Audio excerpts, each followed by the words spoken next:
Get out. What? Suddenly told by my husband Adam to leave.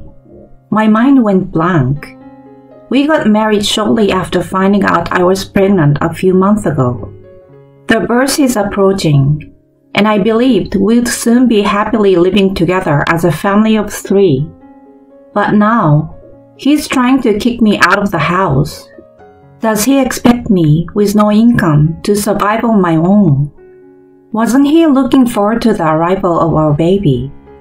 As I struggled to accept reality, he delivered the final blow. Get out. Don't come back until I say you can. Wait a minute. This is so sudden. I don't understand. Just shut up and leave now. My husband, furious like I've never seen, yelled at me. Terrified by this new side of him, I fled the house. I'm Jane, 28 years old. I studied design at the technical college and got a job at the production company after graduation. Our company gets requests for designs, illustrations, company logos, and brochures. That's where I met my husband Adam. He worked for a fairly large company and came to us for a brochure design. I was assigned to his project, and we had several meetings to ensure everything was done right. At first, it was all business talk, but gradually, we began sharing personal stories. Discovering we both enjoyed movies, we started meeting outside of work. About a year after we met, we began dating. We just celebrated our 2nd anniversary. While eating our anniversary cake, I brought up something important. Hey Adam, I have something important to tell you today. What? You look so serious. You're scaring me. It's not bad news. Phew, okay then. So what's the important news? Well, actually, I pulled an ultrasound photo from an envelope and showed it to him. Seeing it, he widened his eyes and murmured, Is this what I think it is? Yes, I'm pregnant with our baby. Are you serious? No way! Wow! I'm so happy. But why am I tearing up? Don't cry. If you cry, then I will. Oh man, I'm really happy. Thank you. I promise to make you happy. Thank you, Adam. I want to be happy with you and our baby. That's how we decided to go from lovers to spouses. But there was one problem. Adam's mother, Holly, didn't approve of our marriage. When we went to his parents' house to announce the pregnancy and our marriage, his father, Derek, smiled happily. But Holly glared at me and accused me. You seduced my son. What are you playing at? I don't seduce him. You're just after his money because he works at a good company, aren't you? No, I genuinely love him. I wonder about that. You're just a technical college graduate. Don't get too comfortable with my son. I felt completely invalidated and couldn't hold back my tears. Derek tried to intervene, but Holly showed no sign of remorse. In the midst of this, Adam yelled louder than anyone. Mom, enough! Why are you angry, Adam? I'm doing this for you. If you're thinking of me, then don't badmouth the person I chose. Jane is talented and doing great at her company. You don't need to defend her. You can do so much better than her. Jane is the most important person to me. She doesn't deserve your insults. Adam. Holly looked tearful. She adored him and seems to fluctuate with every word he said. Despite her opposition, we collected our paperwork and registered our marriage the following month. We officially started our married life 4 months into the pregnancy. Holly's words had hurt me, but we managed to get through it. I thought we would support each other going forward, but at that time, I didn't realize a huge storm was approaching our marriage. I noticed it around the 5th month of my pregnancy.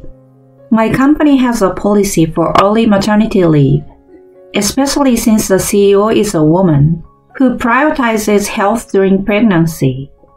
After I announced my pregnancy, they encouraged me to take maternity leave early. Grateful for my colleagues' kindness, I started my leave in the 5th month. Every heartbeat and ultrasound movement filled me with incredible love.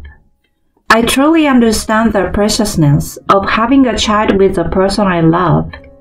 Now on maternity leave, I plan to take it easy for the baby.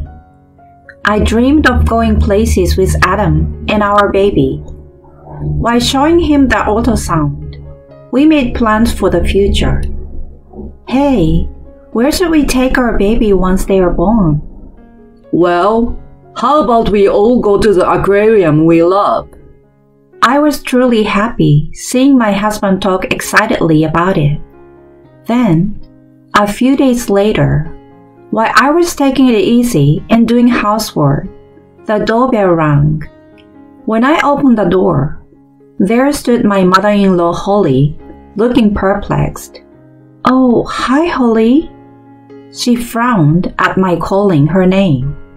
"Don't call me by my first name so casually. And how long are you planning to leave me standing here?" "Oh, sorry, please come in." "You are quite disrespectful to your mother-in-law." She rudely kicked off her shoes and burst into the living room, sitting on the sofa with a sigh. "You weren't sleeping, were you?" "No, I was just cleaning." "Cleaning, huh? But I saw hair on the hallway floor." "I've only vacuumed the living room so far. I was going to do the hallway next." You always have an excuse, don't you? Really? Is that how you tricked my son too? "No, it's not like that." Well, whatever. I came here today to tell you something important. She stood up abruptly and came close to me, pointing coldly at my now slightly noticeable belly. Just because you're pregnant, don't bother my son. Raise that child on your own. "Excuse me? What are you talking about?" There are better women out there for Adam, not someone like you from the bottom rung. "How can you say that? That's too much." Shut up. You changed my son. He used to be such a good boy, but you made him strange. Divorce him. She threw holy water on me, shouting, "Demon!" while splashing it. I was beyond keeping my composure. Why? Why does this have to be happen to me? I just want to be happy with Adam and our baby. She seemed satisfied seeing me soaked in holy water and left soon after. Meanwhile, I felt completely broken. I should tell Adam about this, but I was too ashamed to admit how much his mother hated me. The next day, letters started arriving daily for Adam. At first, he didn't pay much attention, but recently, he has been frowning as he read them. One day, after reading a letter, he crumpled it and trembled. Concerned, I cautiously asked him, "Hey, you have been getting letters recently without a sender." It doesn't concern you. Why are you speaking to me like that? Just drop it. It's my mail, not yours. Sorry. After that day, his attitude became colder. He used to come home on time, but now he's late. On weekends, he used to go out with me, but now he goes out alone. Whenever I ask what he's doing, he just says, "It's none of your business. Don't worry about it." Even when I told him our baby was a girl, he briefly smiled, but then quickly went back to being expressionless. Can we really continue like this after the baby is born? That thought tightened its grip on my heart. As my pregnancy moved into the later stages, and the due date was 3 months away, Adam came home early one day, looking gloomier than ever. The air was so heavy, I struggled to speak. But knowing something serious was up, I forced myself to ask, "Adam, is something wrong?" He wouldn't look at me. Then, in a shocking cold voice, he said something I will never forget. "Get out!" What? His abrupt words left me completely stunned. I was about to give birth, yet he's asking me to leave? The reality that I was being thrown out of my home was inescapable. He really wants me, with no income, to survive on my own? Wasn't he excited for our baby's arrival? As I couldn't comprehend this, he delivered the final blow. "Get out! Don't come back until I say you can." Wait a minute. This is so sudden. I don't understand. "Just shut up and leave now."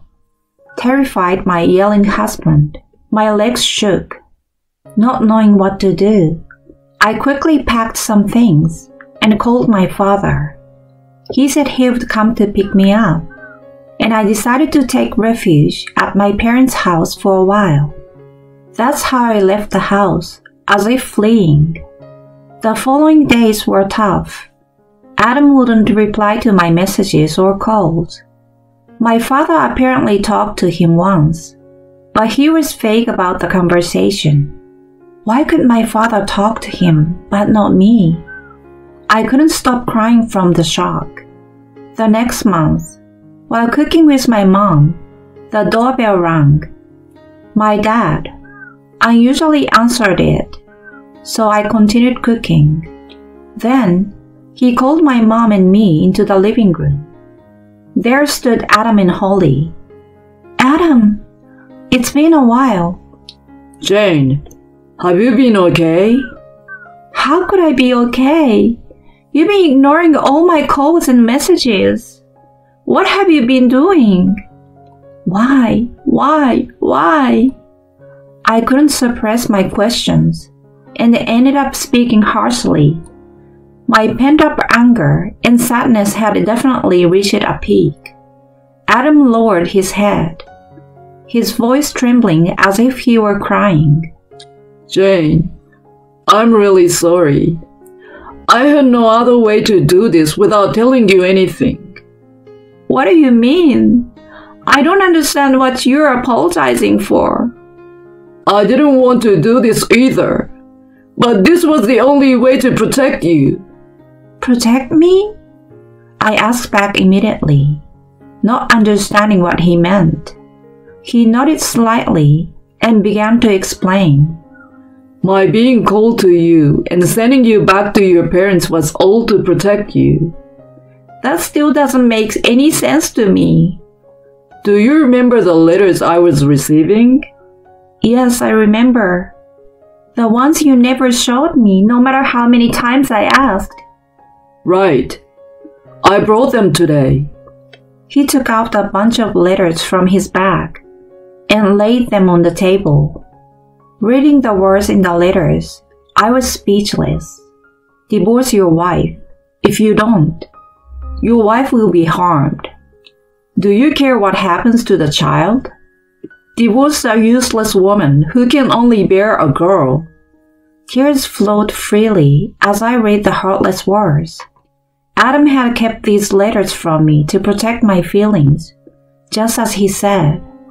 "Not knowing who sent these, I thought it could be someone dangerous. I feared for your safety when you were alone during the day." "So that's why you told me to leave?" "Yes. I thought our house might be bugged or under surveillance. That's why I had to say it like that. I'm really sorry." "Adam." As I explained everything to your father over the phone and asked him to relay the message to your mother, I just wanted you to be kept in the dark until everything was settled. Why? Why did you have to bear this alone? Then he showed a troubled smile and spoke tearfully. Because you're kind but stubborn. If I told you everything, I knew you'd say, I'm fine, I want to stay with you, and refuse to go to your parents. Well, I knew you'd insist on facing this together. my parents nodded in agreement. I then asked about something that had been bothering me. Adam, why did you bring your mother here? The atmosphere froze with my question. Adam, trembling, confessed.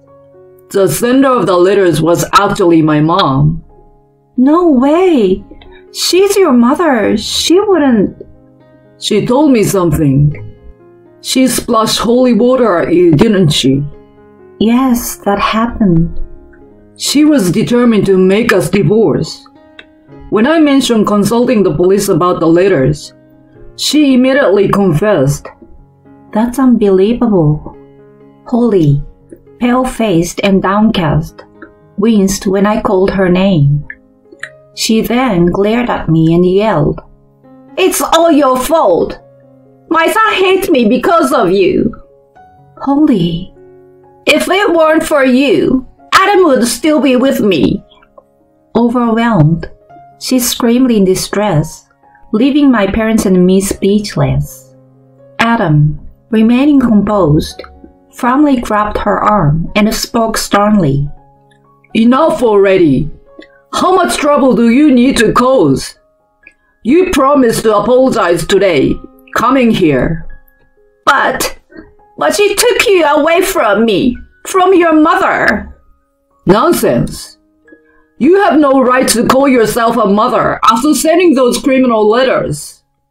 I won't let you meet our child, and I won't see you again. Our relationship ends today. Stay out of our lives. No! Adam, please forgive me. She broke down in tears. I felt no sympathy, only pity for her. Later, her husband Derek forcefully took her home. It seems he is now considering divorce. Adam and I are suing her for the letters. Having only worked part-time before, she's struggling with multiple jobs to pay the compensation. As for me, I recently gave birth to a healthy baby girl. Keeping up with her rapid growth is my sole focus. Hoping her future is filled with light, we named her Lucy. She will have many experiences as she grows. As parents, Adam and I will support her as much as we can. That's our plan for now.